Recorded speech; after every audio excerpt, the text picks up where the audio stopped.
بسم اللہ الرحمن الرحیم۔ ایک بار پھر حاضر ہوں ایک نئی ویڈیو کے ساتھ انشاءاللہ۔ اس ویڈیو میں آپ کو میں بتاؤں گا کہ جن لوگوں پر بار بار جرا کے معاملات ہوا کرتے ہیں، جادو کے معاملات ہوا کرتے ہیں، بار بار جادو ٹونا کیا جاتا ہے،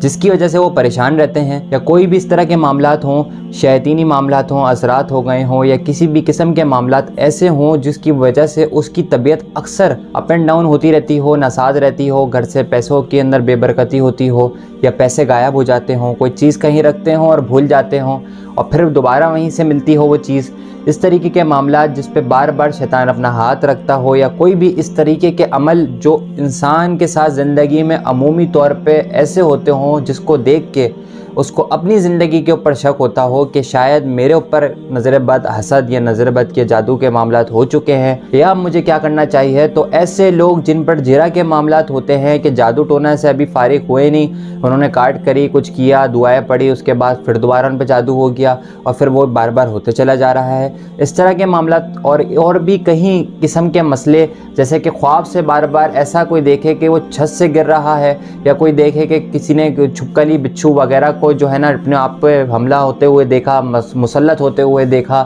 یا اس طرح کے معاملات کے گھر میں ناگہانی بار بار بدبوئیں آتی ہوں، بلا وجہ ایسی حرکات ہوتی ہوں جس کا انسان اپنی آنکھوں سے دیکھ کے تصور پامال کرتا ہو کہ یار یہ میں ایسا ہو کیسے رہا ہے، ایسا یقین کیسے آتا، اس کو ایسی باتوں کا یقین نہیں آتا، پھر اس کو اپنے اوپر اور اس طرح کی چیزیں جیسے کہ گھر میں غلیظ چیزوں کا بار بار نظر آنا، جیسے کہ چھپکلی کا بار بار آ جانا، بار بار چوہوں کا نظر آنا، یا بار بار کہیں نہ کہیں سے پسو، کاکروچز وغیرہ نکلنا، اس طرح کی غلاظت والے معاملات، اور خاص طور پر نحوست سے بچتے ہوئے اپنے گھر کو جالوں سے تو پاک رکھے ہی رکھیں، اور ساتھ ہی ساتھ اگربتی، فریگرنس وغیرہ کی خوشبو کا اہتمام گھر میں کیا کریں، تاکہ فرشتے جب بھی گھر آئے تو ان کو راحت محسوس ہو، کیونکہ خوشبو سے خوشبو ٹکراتی ہے اور خوشبو فرشتوں کی غذا ہے، جہاں خوشبو ہوتی ہے وہاں پہ فرشتے ضرور آتے ہیں۔ تو اگر آپ چینل پر نئے ہیں اور چینل سبسکرائب نہیں کیا تو سبسکرائب کر لیجئے، تاکہ نئے آنے والی انفارمیٹیو ویڈیوز آپ لوگوں تک پہنچتی رہیں، اور اس ویڈیو میں انشاءاللہ آپ کو میں بتانے والا ہوں کہ جادو ٹونے کا علاج کیسے کیا جائے۔ تو بغیر وقت ضائع کرے علاج پر آتا ہوں۔ وہ لوگ جن پر بار بار جرا کے معاملات ہو جاتے ہیں، بار بار جادو ٹونا ہوتا ہے، سحر بلا آفاتوں کے چکر میں ہی ایسے گھن چکر ہوئے ہیں، گھومے چلے جا رہے ہیں، عالم بابا پیروں کے پاس جا کے ان کی زندگی جو ہے نا ختم ہوتی چلی جا رہی ہے، اور اسی چکر کے اندر بس گھومے چلے جا رہے ہیں، ان کے لیے بس صرف اتنا کافی ہے کہ بھائی خدا کا واسطہ ہے سورہ فاتحہ کا ترجمہ پڑھیں، اور اس کے اندر دیکھیں کہ اللہ تعالیٰ سورہ فاتحہ جب ہم سے پڑھوا رہا ہے تو اس میں کیا آتا ہے،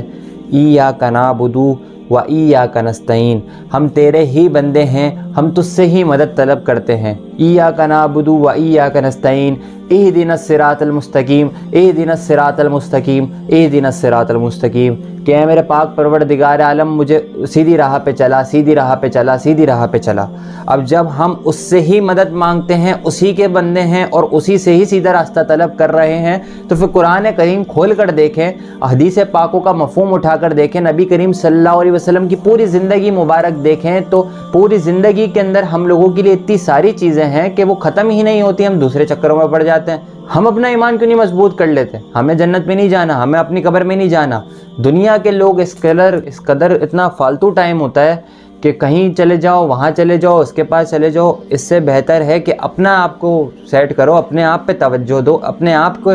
جو ہے نا دھلائی کرو، اپنی گندگیاں صاف کرو، پھر دیکھو اللہ تعالیٰ کیسے نہیں چمکاتا۔ ہر بندے سے اللہ اتنی محبت کرتا ہے، اپنے ہر بندے سے برابر کی محبت کرتا ہے۔ اگر آپ سچے دل سے رب تعالیٰ کو پکارتے ہیں، اس کی طرف توجہ کرتے ہیں، وہ کیسے آپ کی طرف متوجہ نہیں ہوگا؟ وہ تو اس قدر اپنے بندے کے واپس آنے پر خوش ہوتا ہے جس کی کوئی حد ہی نہیں ہے۔ اللہ تعالیٰ اتنا مہربان رحیم ہے، کریم ہے، اتنا اللہ تعالیٰ ہم پر مہربان ہے، اور پھر ہم پہ مہربان کیوں نہ ہو کہ ہم اس کے محبوب کی امتی، اگر ہم سچے دل سے، سچی نیت کے ساتھ اگر وہ عمل اپنائیں جو کہ حدیث مبارکہ میں موجود، قرآن پاک میں موجود، اور جس کی تعلیم ہمیں حضور دے کے جا رہے ہیں، تو کیسے ہم پر دوبارہ بار بار جادو کے وار اثر انداز ہوں گے؟ اگر انسان کی نیت سچی ہے، سچی نیت کے ساتھ اپنے حضور کے عمل کو عمل بنا کے کرتا ہے، اس سنت کو سنت کر کے ادا کرتا ہے، تو آپ یقین جانیں کہ اس کی زندگی ستھری بھی ہو جائے گی، اور اس کو پھر عنقریب ایسا فیض حاصل ہوگا